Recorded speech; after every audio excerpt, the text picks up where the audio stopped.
The next study assessed the Mediterranean diet in association with the Dietary Inflammatory Index, or DII.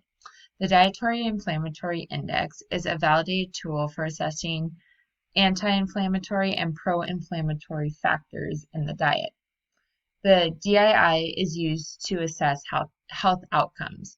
So in this particular study, a food frequency questionnaire was used to assess 1,404 patients who had histologically been confirmed with colorectal cancer.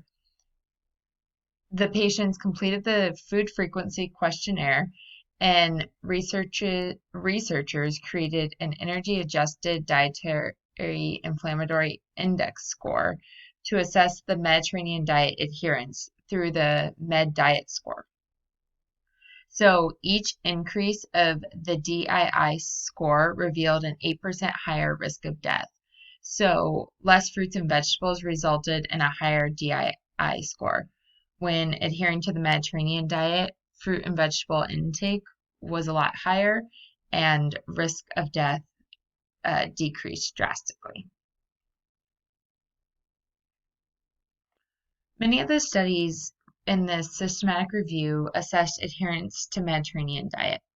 So the first study was a cohort study of 35,372 UK women that were followed for a median of 17.4 years. A 10-component score for adherence to Mediterranean diet was created to assess adherence levels, and the results showed a 2-point increment in increase in the Mediterranean diet score resulted in a 62% linear reduced risk of developing colorectal cancer. The next study was a case control study that followed 2,304 people who had no prior history of colorectal neoplasms. They completed a questionnaire on their diet, and the people who had the highest adherence to the Mediterranean diet were more likely to be cancer-free compared to the controls, with a 1 to 2% decrease in adenoma frequency with a 1-point increase in the Mediterranean diet score. So a stronger adherence to the Mediterranean diet resulted in a decrease in frequency of cancers. The next study was a cohort study that followed the general adult population in Europe. 480,308 people were followed. A food frequency questionnaire was used to determine cancer incidence and mortality in relation to diet. And the results of this study revealed that there's a significant reduction in colorectal cancer risk through increased fish intake, and an 11% reduction in colorectal cancer risk with Mediterranean diet adherence. The final study in this section was a case control study of 500 participants. 250 participants had been diagnosed with colorectal cancer, and 250 participants were without any signs or symptoms of colorectal cancer. The study assessed the Mediterranean diet's impact on metabolic syndrome and the risk of colorectal cancer.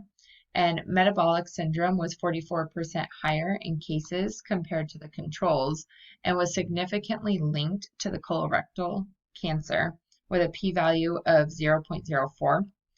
A 1-unit increase in Mediterranean diet score was associated with a 12% lower odds of having colorectal cancer, and adherence to the Mediterranean diet was inversely associated with advanced colorectal cancer polyps, but not with non-advanced adenomas. And there was a negative association seen between number of Mediterranean diet components and cases of advanced polyps and odds of advanced polyps developing. The next group of studies assessed post-diagnostic Mediterranean diet. So the first study was a women's cohort study, And these women were diagnosed with stages 1 through 3 of colorectal cancer. Their diet was assessed using a food frequency questionnaire at least 6 months after diagnosis. And the Alternative Healthy Eating Index, or the AHEI 2010, was used to assess vegetable, fruit, whole grains, and long-chain omega-3 fatty acid intake. Now, this was not necessarily the Mediterranean diet score, but it's a very similar diet to the Mediterranean diet. And the results showed a lower mortality rate for a higher AHEI score with a p-value of 0.01. The next study, a food frequency questionnaire, was used to assess 1,404 colorectal cancer patients who had been diagnosed between 2002 and 2005, and a Cox proportional hazard regression model was used to determine that every point increase in Mediterranean diet score, mortality declined by 11%, and this had a p-value of 0.004. So it was statistically significant. This third study was a pilot study in nutritional adequacy in colorectal cancer patients following surgery. Now, this was conducted in 2016, and 142 randomly selected colorectal cancer patients who had a surgical resection completed a food frequency questionnaire that utilized the Healthy Eating Index for Spanish diet and the Med Diet score to assess diet quality. The results revealed that 94% had inadequate carbohydrate intake, 48% exceeded protein intake, and 67% exceeded fat intake, while subjects who were overweight and obese had a higher inadequate intake of folic acid, vitamin A, and zinc. The results of this study revealed that 66.6% adhered to the Mediterranean diet, which had beneficial effects on the risk of colorectal cancer. However, certain food components of the Mediterranean diet were lacking in this study, so this resulted in the risk for colorectal cancer recurrence to remain high in this population due to lack of complete adherence to the Mediterranean diet. The fourth study in this section assessed pre- and post-surgical diet in colorectal cancer patients. So through a self-reported questionnaire, 192 colorectal cancer patients' diets were assessed prior to surgery.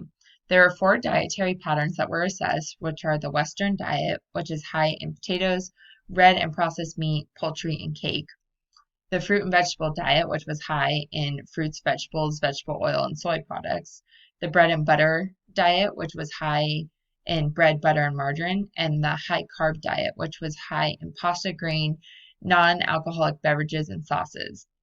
Patients who adhered to the Western diet had less improvement in overall health and quality of life status, while the fruits and vegetable diet showed improvement on symptoms associated with colorectal cancer treatment, such as diarrhea. Components of the Mediterranean diet, such as the high in fruits and vegetables diet, increased dietary fiber intake, which have positive association with colorectal cancer prevention. The final study in the systematic review was a long-term follow-up of colorectal cancer patients. So this was a randomized controlled trial to examine the long-term effects of nutritional therapy on colorectal cancer patients. So it assessed 101 patients who had been diagnosed with colorectal cancer. The patients were divided into 3 groups, and the first group received individualized nutrition counseling and education sessions. Group 2 received 2 cans per day of a high-protein dietary supplement, and Group 3 maintained their usual diet. So the results of the study revealed that Group 1 had a median disease-specific survival of 7.3 years, while Group 2 had a disease-specific survival of 6.5 years. Group 1 maintained an adequate nutritional status, while Groups 2 and 3 had higher nutritional deterioration, and overall quality of life was much lower in Groups 2 and 3 versus Group 1. The nutrition counseling received in group 1 participants helped them maintain an adequate nutritional status of 91% through consumption of whole foods. So the Mediterranean diet was not directly utilized in this study, but the group 1 participants had a much better nutritional status with better protein and energy intakes and adequate micronutrient intake from whole foods. The increased fruits and vegetables, whole grains, and lean proteins are components of the Mediterranean diet that would be associated with this improved nutritional status. Now to review the discussion portion.